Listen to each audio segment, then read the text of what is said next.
तो हम बृहस्पतिवार की कथा प्रारंभ करते हैं। तो सबसे पहले बोलिए ओम नमो भगवते वासुदेवाय नमः। ओम बृहस्पति देवाय नमः। प्राचीन समय की बात है, एक बड़ा प्रतापी दानी राजा था। वह प्रत्येक गुरुवार को व्रत रखता एवं पूजन करता था। यह उसकी रानी को अच्छा ना लगता। ना वह व्रत करती और ना ही किसी को एक पैसा दान में दिया करती। राजा को भी ऐसा करने से मना किया करती। एक समय की बात है कि राजा शिकार खेलने वन को चले गए। घर पर रानी और दासी थी। उस समय गुरु बृहस्पति देव साधु का रूप धारण कर राजा के दरवाजे पे भिक्षा मांगने आए। साधु ने रानी से भिक्षा मांगी तो वह कहने लगी, हे साधु महाराज, मैं इस दान और पुण्य से तंग आ गई हूँ। आप कोई ऐसा उपाय बताएं जिससे यह सारा धन नष्ट हो जाए तथा मैं आराम से रह सकूं। साधु रूपी बृहस्पति देव ने कहा, हे देवी, तुम बड़ी विचित्र हो। संतान और धन से भी कोई दुखी होता है। अगर तुम्हारे पास धन अधिक है तो तुम इसे शुभ कार्यों में लगाओ जिससे तुम्हारे दोनों लोग सुधरें। परंतु साधु की इन बातों से रानी खुश नहीं हुई। उसने कहा, मुझे ऐसे धन की कोई आवश्यकता नहीं जिसे मैं अन्य लोगों को दान दूं तथा जिसको संभालने में ही मेरा सारा समय नष्ट हो जाए। साधु ने कहा, यदि तुम्हारी ऐसी इच्छा है तो जैसा मैं तुम्हें बताता हूँ तुम वैसा ही करना। बृहस्पतिवार के दिन घर को गोबर से लीपना, अपने केशों को पीली मिट्टी से धोना, केशों को धोते समय स्नान करना, राजा से हजामत बनाने को कहना, भोजन में मांस मदिरा खाना, कपड़ा धोबी के यहाँ धुलने डालना। इस प्रकार 7 बृहस्पतिवार करने से तुम्हारा सारा धन नष्ट हो जाएगा। इतना कहकर साधु बने बृहस्पति देव अंतर्धीन हो गए। साधु के कहे अनुसार करते हुए रानी को केवल 3 बृहस्पतिवार ही बीते थे कि उसकी समस्त धन संपत्ति नष्ट हो गई। भोजन के लिए परिवार तरसने लगा। एक दिन राजा रानी से बोला, हे रानी, तुम यहीं रहो, मैं दूसरे देश को जाता हूँ क्योंकि यहाँ पर मुझे सभी जानते हैं, इसलिए मैं यहाँ कोई छोटा कार्य नहीं कर सकता। ऐसा कहकर राजा परदेश चला गया। वहाँ वह जंगल से लकड़ी काट कर लाता और शहर में बेचता। इस तरह वह अपना जीवन व्यतीत करने लगा। इधर राजा के बिना रानी और दासी दुखी रहने लगी। एक समय जब रानी और दासियों को 7 दिन बिना भोजन के रहना पड़ा तो रानी ने अपनी दासी से कहा, हे दासी, पास ही नगर में मेरी बहन रहती है, वह बड़ी धनवान है, तू उसके पास जा और कुछ ले आ ताकि थोड़ा बहुत गुजर बसर हो जाए। दासी रानी की बहन के पास गई। उस दिन बृहस्पतिवार था। रानी की बहन उस समय बृहस्पतिवार की कथा सुन रही थी। दासी ने रानी की बहन को अपनी रानी का संदेश दिया, लेकिन रानी की बहन ने कोई उत्तर नहीं दिया। जब दासी को रानी की बहन से कोई उत्तर नहीं मिला तो वो बहुत दुखी हुई। उसे क्रोध भी आया। दासी ने वापस आकर रानी को सारी बात बता दी। सुनकर रानी ने अपने भाग्य को कोसा। उधर रानी की बहन ने सोचा कि मेरी बहन की दासी आई थी परंतु मैं उससे नहीं बोली, इससे वह बहुत दुखी हुई होगी। और कथा सुनकर पूजन समाप्त कर वह अपनी बहन के घर गई और कहने लगी, हे बहन, मैं बृहस्पतिवार का व्रत कर रही थी, तुम्हारी दासी गई परंतु जब तक कथा होती है तब तक ना उठते हैं और ना बोलते हैं, इसीलिए मैं नहीं बोली। कहो दासी क्यों गई थी? रानी बोली, बहन, हमारे घर अनाज नहीं था। ऐसा कहते कहते रानी की आंखें भर आईं। उसने दासियों समेत भूखा रहने की बात भी अपनी बहन को बता दी। रानी की बहन बोली, बहन देखो, बृहस्पति देव भगवान तुम्हारी सभी मनोकामना पूर्ण करते हैं, शायद तुम्हारे घर में अनाज रखा हो। यह सुन दासी घर के अंदर गई तो वहां उसे एक घड़ा अनाज का भरा मिल गया। उसे बड़ी हैरानी हुई क्योंकि उसने एक एक बर्तन देख लिया था।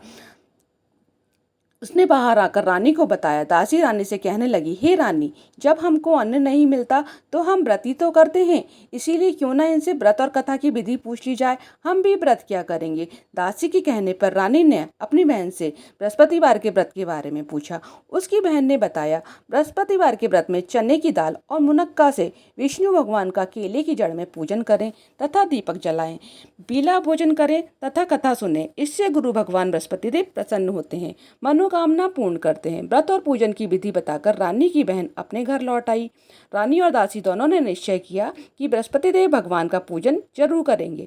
7 रोज बाद जब बृहस्पतिवार आया तो उन्होंने व्रत रखा और गुड़साल में जाकर चना और गुड़ बीन लाई, उसकी दाल से केले की जड़ तथा विष्णु भगवान का पूजन किया। अब पीला भोजन कहाँ से आए? दोनों बड़ी दुखी हुई, परंतु उन्होंने व्रत किया था इसीलिए बृहस्पति भगवान प्रसन्न थे। एक साधारण मनुष्य के रूप में 2 थालों में सुंदर पीला भोजन लेकर आए और दासी को देकर बोले, हे दासी, यह भोजन तुम्हारे और तुम्हारी रानी के लिए है, इसे तुम दोनों ग्रहण करना। दासी भोजन पाकर बहुत प्रसन्न हुई। उसने रानी को सारी बात बताई। उसके बाद से वे प्रत्येक बृहस्पतिवार को गुरु भगवान का व्रत और पूजन करने लगी। बृहस्पति देव भगवान की कृपा से उनके पास धन हो गया, परंतु रानी फिर पहले की तरह आलस्य करने लगी। तब दासी बोली, देखो रानी, तुम पहले भी इस प्रकार आलस्य करती थी, तुम्हें धन के रखने में कष्ट होता था, इस कारण सभी धन नष्ट हो गया। अब गुरु भगवान की कृपा से धन मिला है तो फिर तुम्हें आलस्य होता है। बड़ी मुसीबतों के बाद हमने यह धन पाया है, इसीलिए हमें दान पुण्य करना चाहिए। अब तुम भूखे मनुष्यों को भोजन करवाओ, प्याऊ लगवाओ, ब्राह्मणों को दान दो, कुआं तालाब बावड़ी आदि का निर्माण करवाओ, मंदिर पाठशाला बनवाकर ज्ञान दो, कुंवारी कन्याओं का धन विवाह करवाओ, अर्थात धन को शुभ कार्यों में खर्च करो, जिससे तुम्हारे कुल का यश बढ़े तथा स्वर्ग प्राप्त हो, पितर प्रसन्न हो। दासी की बात मानकर रानी शुभ कर्म करने लगी। उसका यश फैलने लगा। एक दिन रानी और दासी आपस में विचार करने लगी कि ना जाने राजा किस दशा में होंगे। उनकी कोई खोज खबर भी नहीं। उन्होंने श्रद्धा पूर्वक बृहस्पति भगवान से प्रार्थना की कि राजा जहाँ कहीं भी हो शीघ्र वापस आ जाए। राजा प्रदेश में बहुत दुखी रहने लगा। वह प्रतिदिन जंगल से लकड़ी बीन कर लाता और अपने शहर में बेचकर अपने दुखी जीवन को बड़ी कठिनता से व्यतीत करता। एक दिन दुखी हो अपनी पुरानी बातों को याद कर वह रोने लगा और उदास हो गया। उसी समय राजा के पास बृहस्पति देव साधु के वेश में आकर बोले, हे लकड़हारे, तुम इस सुनसान जंगल में किस चिंता में बैठे हो, मुझे बतलाओ। यह सुन राजा के नेत्रों में जल भर आया। साधु की वंदना कर राजा ने अपनी संपूर्ण कहानी सुना दी। महात्मा दयालु होते हैं। वे राजा से बोले, हे राजा, तुम्हारी पत्नी ने बृहस्पति देव के प्रति अपराध किया था, जिसके कारण तुम्हारी यह दशा हुई। अब तुम किसी प्रकार की चिंता मत करो, भगवान तुम्हें पहले से अधिक धन देंगे। देखो, तुम्हारी पत्नी ने बृहस्पतिवार का व्रत प्रारंभ कर दिया है। अब तुम भी बृहस्पतिवार का व्रत करके चने की दाल व गुड़ जल के लोटे में डालकर केले का पूजन करो, फिर कथा कहो या सुनो। भगवान तुम्हारी सभी मनोकामनाओं को पूर्ण करेंगे। साधु की बात सुनकर राजा बोला, हे प्रभु, लकड़ी बेचकर तो इतना पैसा भी नहीं बचता कि भोजन करने के उपरांत मैं कुछ बचा सकूं। मेरे ने रात्रि में अपनी रानी को व्याकुल देखा है। मेरे पास कोई साधन नहीं जिससे उसका समाचार जान सकूं। फिर मैं बृहस्पति देव की क्या कहानी कहूं, यह भी मुझको मालूम नहीं है। साधु ने कहा, हे राजा, मन में बृहस्पति देव भगवान का पूजन व्रत निश्चय करो, वह स्वयं तुम्हारे लिए कोई राह बना देंगे। बृहस्पतिवार के दिन तुम रोजाना की तरह लकड़ियां लेकर शहर में जाना। तुम्हें रोज से दुगना धन प्राप्त होगा, जिससे तुम भलीभांति भोजन कर लोगे तथा बृहस्पति देव की पूजा का सामान भी आ जाएगा। जो तुमने बृहस्पतिवार की कथा के बारे में पूछा है वह इस प्रकार है। प्राचीन काल में एक बहुत ही निर्धन ब्राह्मण था। उसकी कोई संतान नहीं थी। वह नित्य पूजा पाठ करता। उसकी स्त्री न स्नान करती न किसी देवता का पूजन करती थी। इस कारण ब्राह्मण देवता बहुत दुखी रहते थे। भगवान की कृपा से ब्राह्मण के यहाँ एक कन्या उत्पन्न हुई। कन्या बड़ी होने लगी। प्रातःकाल स्नान करके वह भगवान विष्णु का जप करती, बृहस्पतिवार का व्रत भी करने लगी। पूजा पाठ समाप्त कर पाठशाला जाती तो अपनी मुट्ठी में जौ भर कर ले जाती और पाठशाला जाने के मार्ग में डालती जाती। लौटते समय वह जौ सड़ के हो जाते तो उनको बीन कर घर ले आती। एक दिन वह बालिका सूप में उन सोने के जौ को फटक कर साफ कर रही थी कि तभी उसकी माँ ने देख लिया और कहा, हे बेटी, सोने के जौ को फटकने के लिए सोने का सूप भी तो होना चाहिए। दूसरे दिन गुरुवार था।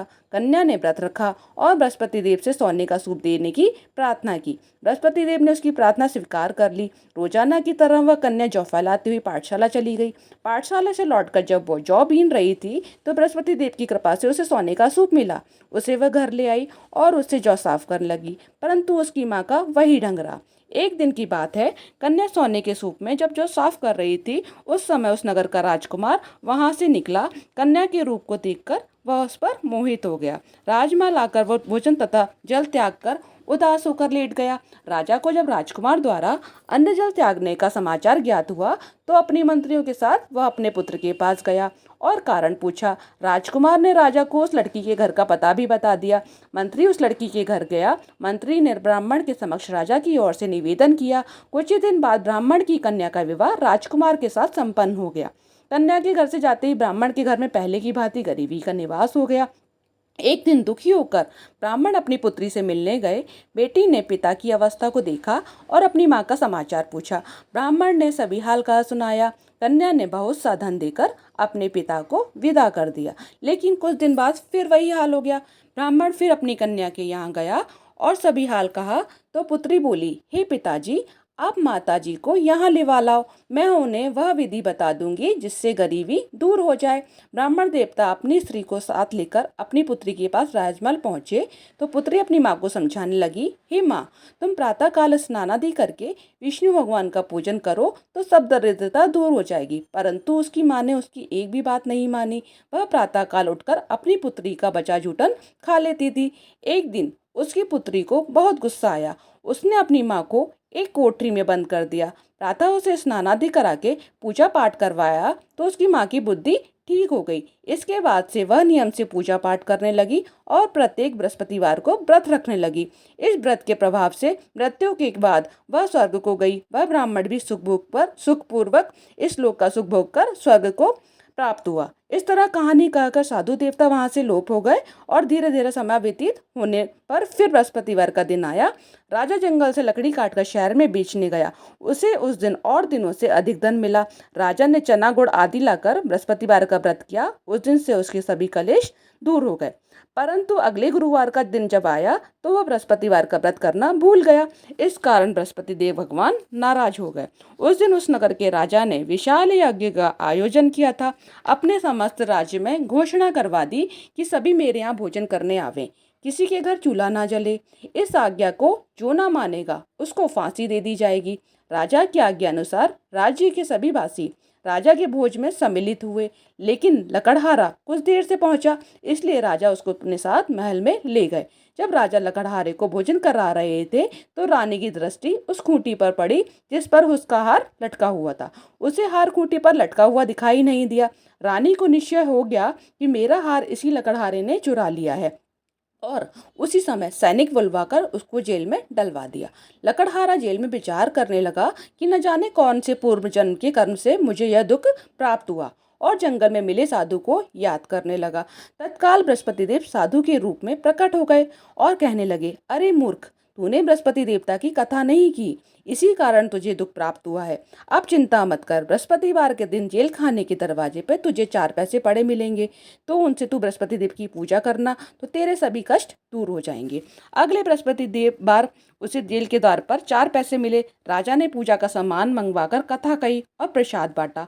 उसी रात्रि में बृहस्पति देव ने उस नगर के राजा को स्वप्न में कहा, हे राजा, तूने जिसे जेल में बंद किया है उसे कल छोड़ देना, वह निर्दोष है। राजा प्रातःकाल उठा और खूंटी पर हार टंगा देखकर लकड़हारे को बुलाकर क्षमा मांगी तथा राजा के योग्य सुंदर भस्म आभूषण भेंट कर उसे विदा किया। गुरुदेव की आज्ञा अनुसार राजा अपने नगर को चल दिया। राजा जब नगर के निकट पहुंचा तो उसे बड़ा ही आश्चर्य हुआ। नगर में पहले से अधिक बाग, तालाब, कुएं, बहुत सी धर्मशालाएं, मंदिर आदि बने हुए थे। राजा ने पूछा, यह किसका बाग और धर्मशाला है? तब नगर के सब लोग कहने लगे, यह सब रानी और दासी द्वारा बनवाए गए हैं। राजा को आश्चर्य हुआ और गुस्सा भी आया कि उसकी अनुपस्थिति में रानी के पास धन कहाँ से आया होगा। जब रानी ने यह खबर सुनी कि राजा आ रहे हैं तो उसने अपनी दासियों से कहा, हे दासी, देख राजा हमको कितनी बुरी हालत में छोड़ गए थे, वह हमारी ऐसी हालत देखकर लौट ना जाए, इसीलिए तू दरवाजे पर खड़ी हो जा। रानी की आज्ञा अनुसार दासी दरवाजे पर खड़ी हो गई। जब राजा आए तो उन्हें अपने साथ महल में लिवा लाई। तब राजा ने क्रोध करके अपनी तलवार निकाली और पूछने लगा, बताओ यह धन तुम्हें कैसे प्राप्त हुआ? तब रानी ने सारी कथा कहा सुनाई। राजा ने निश्चय किया कि रोजाना दिन में 3 बार कथा कहा करूंगा, रोज व्रत किया करूंगा। अब हर समय राजा के दुपट्टे में चने की दाल बंधी रहती तथा दिन में 3 बार कथा कहता। एक रोज राजा ने विचार किया कि चलो अपनी बहन के यहाँ हो आऊं। इस तरह का निश्चय कर राजा घोड़े पर सवार हो अपनी बहन के यहाँ चल दिया। मार्ग में उसने देखा कि कुछ आदमी एक मुर्दे को लिए जा रहे हैं। उन्हें रोककर राजा कहने लगा, अरे भाइयों, मेरी बृहस्पतिवार की कथा सुन लो। वे बोले, लो, हमारा तो आदमी मर गया, इसको अपनी कथा की पड़ी है। फिर भी कुछ आदमी बोले, अच्छा कहो, हम तुम्हारी कथा भी सुनेंगे। राजा ने दाल निकाली और कथा कहनी शुरू कर दी। जब कथा आधी हुई तो मुर्दा हिलने लगा। जब कथा समाप्त हुई तो राम राम कह के वह मुर्दा खड़ा हो गया। राजा आगे बढ़ा। उसे चलते चलते शाम हो गई। आगे मार्ग में उसे एक किसान खेत में हल चलाता मिला। राजा ने उससे कथा सुनने का आग्रह किया, लेकिन वह नहीं माना। राजा आगे चल पड़ा। राजा के हटते ही बैल पछाड़ खाकर गिर गए तथा किसान के पेट में बहुत जोर से दर्द होने लगा। उसी समय किसान की पत्नी रोटी लेकर आई। उसने जब देखा तो अपने मूत्र से पुत्र से सब हाल पूछा। बेटे ने सभी हाल बता दिया। बुढ़िया दौड़ी दौड़ी उस घुड़सवार के पास गई और उससे बोली, मैं तेरी कथा सुन लूंगी, तू अपनी कथा मेरे खेत पर ही चलकर कहना। राजा ने लौटकर बुढ़िया के खेत पर जाकर कथा कही, जिसके सुनते ही उसके बैल खड़े हो गए तथा किसान के पेट का दर्द भी बंद हो गया। राजा अपनी बहन के घर पहुंच गया। बहन ने भाई की खूब मेहमानी की। दूसरे रोज प्रातःकाल राजा जागा तो वह देखने लगा कि सब लोग भोजन कर रहे हैं। राजा ने अपनी बहन से पूछा, ऐसा कोई मनुष्य नहीं है जिसने भोजन नहीं किया हो जो मेरी बृहस्पतिवार की कथा सुन ले। बहन बोली, हे भैया, यह देश ऐसा ही है। पहले यहाँ के लोग भोजन करते हैं, बाद में अन्य काम करते हैं। फिर वह एक कुम्हार के घर गई जिसका लड़का बीमार था। उसे मालूम हुआ कि उसके यहाँ 3 दिन से किसी ने भोजन नहीं किया है। राजनी ने अपनी भाई की कथा सुनने के लिए कुम्हार से कहा। वह तैयार हो गया। राजा ने जाकर बृहस्पतिवार की कथा कही, जिसको सुनकर उसका लड़का ठीक हो गया। अब तो राजा की प्रशंसा होने लगी। एक दिन राजा ने अपनी बहन से कहा, हे बहन, मैं अपने घर को जाऊंगा, तुम भी तैयार हो जाओ।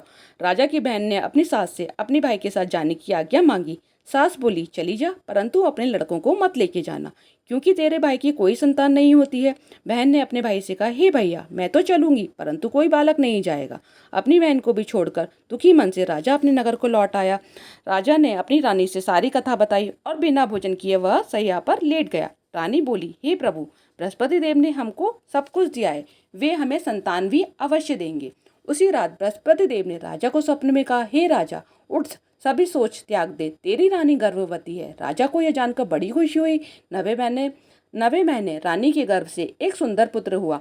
तब राजा बोला, हे रानी, स्त्री बिना भोजन के नहीं रह सकती, परंतु स्त्री बिना भोजन के रह सकती है, परंतु बिना कहे नहीं रह सकती। जब मेरी बहन आए तो तुम उससे कुछ मत कहना। रानी ने हाँ कर दी। राजा को अपनी बहन से का यह शुभ समाचार जब राजा की बहन को यह शुभ समाचार सुना जब राजा की बहन ने यह शुभ समाचार सुना तो बहुत बहुत खुश हुई तथा बधाई लेकर अपने भाई के यहाँ आई। तब रानी ने उसे आने का उलाहना दिया। जब भाई अपने साथ ला रहे थे तब टाल गई, उनके साथ ना आई और आज अपने आप ही भागी भागी बिना बुलाए आ गई। तो राजा की बहन बोली, हे भाई, मैं इस प्रकार न कहती तो तुम्हारे घर औलाद कैसे होती। बृहस्पति देव भगवान सभी की मनोकामना पूर्ण करते हैं। जो सद्भावना पूर्वक बृहस्पति बार का व्रत करता है एवं कथा पढ़ता है अथवा सुनता है और दूसरों को सुनाता है, बृहस्पति देव भगवान उसकी सभी मनोकामना को पूर्ण करते हैं, उनकी सदैव रक्षा करते हैं। जो संसार में सद्भावना से गुरुदेव का पूजन एवं व्रत सच्चे हृदय से करते हैं, उनकी सभी मनोकामना वैसे ही पूर्ण होती हैं जैसी सच्ची भावना से रानी और राजा ने बृहस्पति देव की कथा का गुणगान किया तो उनकी सभी इच्छाएं बृहस्पति देव ने पूर्ण की। अनजाने में भी बृहस्पति देव की उपेक्षा न करें, ऐसा करने से सुख शांति नष्ट हो जाती है। इसलिए कथा सुनने के बाद प्रसाद लेकर जाना चाहिए। हृदय से उनका मनन करते हुए जयकारा बोलना चाहिए। बोलो बृहस्पति देव भगवान की जय। ओम कृष्णाय वासुदेवाय हरये परमात्मने प्रणतः क्लेशनाशाय गोविंदाय नमो नमः।